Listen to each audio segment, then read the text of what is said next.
Should you video the police during a traffic stop? That's next.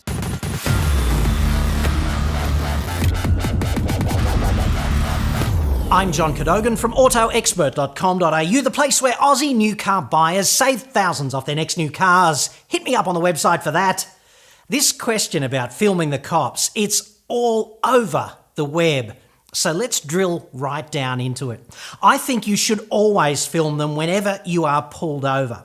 But up front, I feel obligated to tell you that I am not a lawyer. So the comments I make here are not legal advice to you. They're just observations based upon my research and conversations that I've had with various lawyers over the years.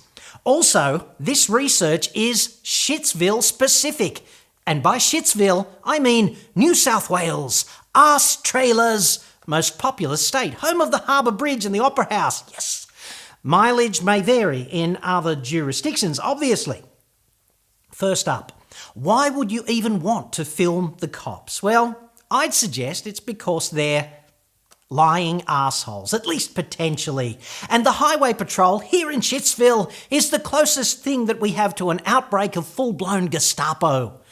They routinely overstep their authority and they just hope that you will roll with it like a good boy.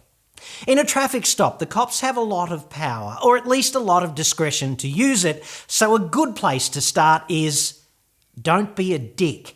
Be respectful, be quietly spoken and polite, but pass the attitude test, whatever else you do. Note that I did not just say, bend over and hum Moon River while they violate you. You don't have to do that. So let's look at what the cops themselves say about being filmed on the job. According to Shitsville's finest, from the New South Wales Police Force Media Handbook, members of the public have the right to take photographs or film police officers which are observable from a public space or from a privately owned place with the consent of the owner or occupier. So there's that. Generally speaking, if a person takes photographs or videos police officers, operations or incidents from a public space, police do not have the power to prevent the person from taking photographs or filming, confiscate photographic or filming equipment, delete images or recordings, or request or order a person to delete images or recordings. In the light of that then, have a look at this peanut. You want to turn that off? Oh, no, sorry.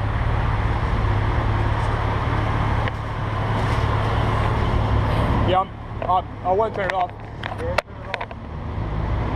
I won't turn it off. Place it around the other way. I'm not going to, but thank you. Place it around the other way and do as you're told. No, I'm allowed to record. No, you're not. Yes, sir. Perhaps someone should send him back to the academy with his tail between his legs. In fact, if police officers try to confiscate equipment or interfere with members of the public to delete images or recordings, the officers may be liable for prosecution for assault or trespass to the person concerned. This is, of course, how TV news and current affairs procures so much of the police operational footage that you see on the small screen each night. So take a look at this pelican doing the uniform a gross disservice, in my personal opinion. You recording me at the moment? Yes. Because if you're doing that, you can turn it off because that's an offence. No, it's not. It is an offence. No, An offence of the listening device is that. You can turn it off now before you commit an offence. No.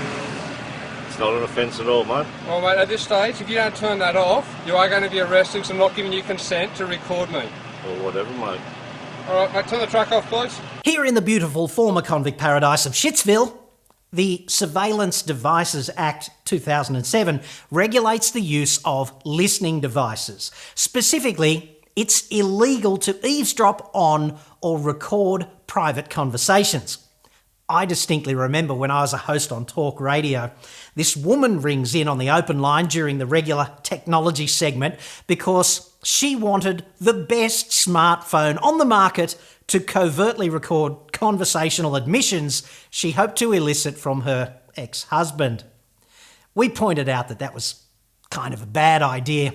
However, During a traffic stop, it's debatable whether or not you're in a private conversation.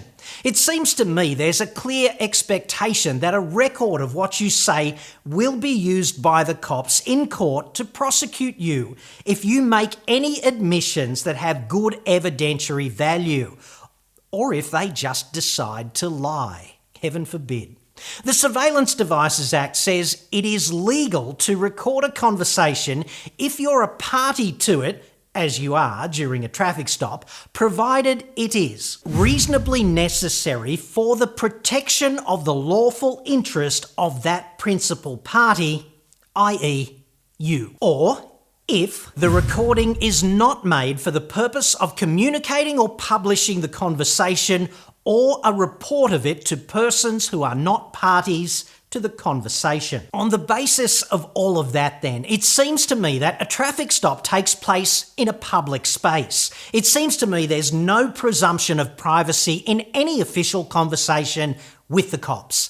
They're procuring evidence for official purposes. It seems to me that as a party to this kind of stressful interaction, you might reasonably need to protect your lawful interests, or at the very least maintain an accurate record of what was actually said. Of course, all of this recording is not going to be that useful if what you do in fact is make a recording of you dumping yourself right in it. That's really not going to help. According to LY Lawyers, and you might recall I interviewed the practice's principal, Adam Lee, a few months back, here's what they say. Courts recognise that recording police activities is legal. However, with technology and laws constantly changing, some police officers have not yet been trained otherwise. They may also feel his or her authority is being challenged and react accordingly. Nothing like having your finger on the pulse, huh? Boys in blue. I guess they might also be spoiled, self-entitled, double-digit IQ brats used to throwing their considerable weight around and getting their own way. I'm paraphrasing. Many police officers and citizens in Australia believe that as soon as a police officer tells you to do or not to do something, that it is an order. However, police can only order citizens to do something or not based on the current laws in effect. Those boys in blue, they're actually very good indeed at dressing up baseless requests to look as if they are legally binding commands. You! Turn that camera off! If you are approached by the police while recording them, you should calmly explain what you are doing and state you have a legal right to do so. So here's the top 8 things I suggest you do during a traffic stop. Number 1, try really hard not to be a dick. Just because you're entitled to film, you don't have to be an outright dipshit about it. Don't be a smart ass. Don't ask the cops when they drop the height, weight and or fitness requirements to join the force. Don't do that. It's really not going to help. Instead, play it completely straight. Call him officer and don't swear. P's and Q's all round. Number 2, be respectful, but do not make any admissions. Police are very good at extracting admissions, which will definitely be used against you, so don't make any. Do you know how fast you were going? Do you know why I've pulled you over?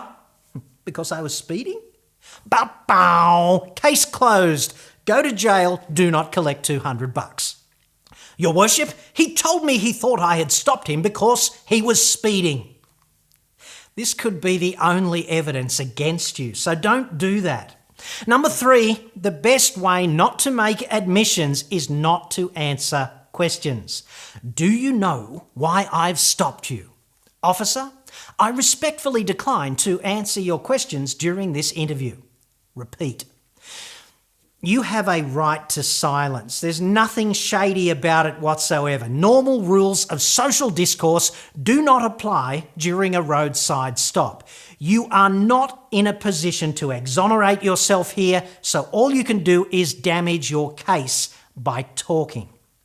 Are you trying to be a smart ass? Officer, I respectfully decline to answer your questions during this interview. Point number 4. You are not required to incriminate yourself. If the cops find you standing over the body of your boss, if you've got a 12-inch French chef's knife in your hand, if his blood is all over you and if your DNA and prints are all over the knife, if 36 of your co-workers saw you stab him 35 times and the whole thing is recorded on high definition CCTV, you don't have to say, "You got me fair and square. I did it." There's an orgy of evidence, so it's probably not going to help, but you don't have to admit it. And if you don't have to admit it, in these blood-stained circumstances, you certainly don't have to admit it. For 65 in a 60 zone, you just don't. Procuring the evidence that you did it, that's his job, certainly not yours. Number 5, don't use your phone. I know, it's there, it'll do it, it's a perfect option, seemingly, except here in Shitsville, it's actually illegal to touch your phone while driving. And technically, you might still be driving while stopped at the roadside, and that might be a traffic offence. Use a point-and-shoot camera or a GoPro. There's no similar prohibition on touching one of those. Number 6, press record before you do anything else. It's such a stressful situation. So easy to forget in this situation, right? Grab the camera, power it up, hit record, and prepare to say nothing with extreme politeness. Number 7, if he tells you to stop filming, calmly say something like, "Officer, respectfully, according to your media handbook, I am entitled to film you in the course of your duty and I decline to turn the camera off." If he tells you that this is a breach of the Surveillance Devices Act, calmly say that you are in a public place and you are recording to protect your lawful interests as allowed under the Act. This is substantially different to saying, "I don't trust you, mate. You're all lying pricks. Go to buggery." At least the words are different, right? You're kind of playing thinks and says here. Thinks, piss off, idiot, this is my right. Says, respectfully, I'm going to decline your request to stop filming, officer. This game also helps a lot with marriage and in the workplace. Just saying. Number 8, comply with all lawful directives. License, breath test, all of that, definitely comply. Enthusiastically. Number 9, keep the camera in plain sight. Do not do any covert recording. And don't hinder the officer in the conduct of his duty. Number 10, if he grabs the camera, arrests you, whatever, don't resist. Remain absolutely polite and respectful. However, clearly and unequivocally do not consent to any request to search the vehicle or your person. Let the lawyers sort that one out. Do you mind if I take a quick look in the boot? It's just procedure. That's a trunk in Retardistan. Absolutely not, officer. The bottom line is, record the traffic stop at all costs. Be tremendously polite, in inverse proportion to how you'd like to act and what you'd really like to say. This is a game and you might as well be good at it. The more polite, reasonable and respectful you are and the more of an asshole he becomes, the better the footage is going to look for you in court if it comes to that. Remember that the cops cannot compel you to stop filming. They're in a box just like you and me. Only sometimes they like to think they make the rules up on the fly. And their main weapon here is the ignorance and fear of the poor schlep they've stopped, followed closely by intimidation. I'm John Cadogan. Before I let you go, a smoking hot blonde gets pulled over by a smoking hot blonde police officer. And I know this sounds like the screenplay to one of your favourite movies, but it's not. But it could be, with a minor rewrite and a macro lens. Anyway, Officer Blonde Hottie says, "Licence, please," and she gets a blank stare in return. "What's a driver's licence look like?" says Smoking Hot Blonde Hottie driver. Sergeant Blonde Hottie explains, "It's kind of small and it's got your picture on it." Frantic search of the Bergen handbag ensues. Makeup compact, check. She flips it open. She has a look, hands it over. Officer Blonde Hottie takes a look, says, "You're free to go, ma'am. And if I'd known you were a police officer just like me, we could have avoided all this fuss. I hope this helps. It certainly helped me. Thanks for watching.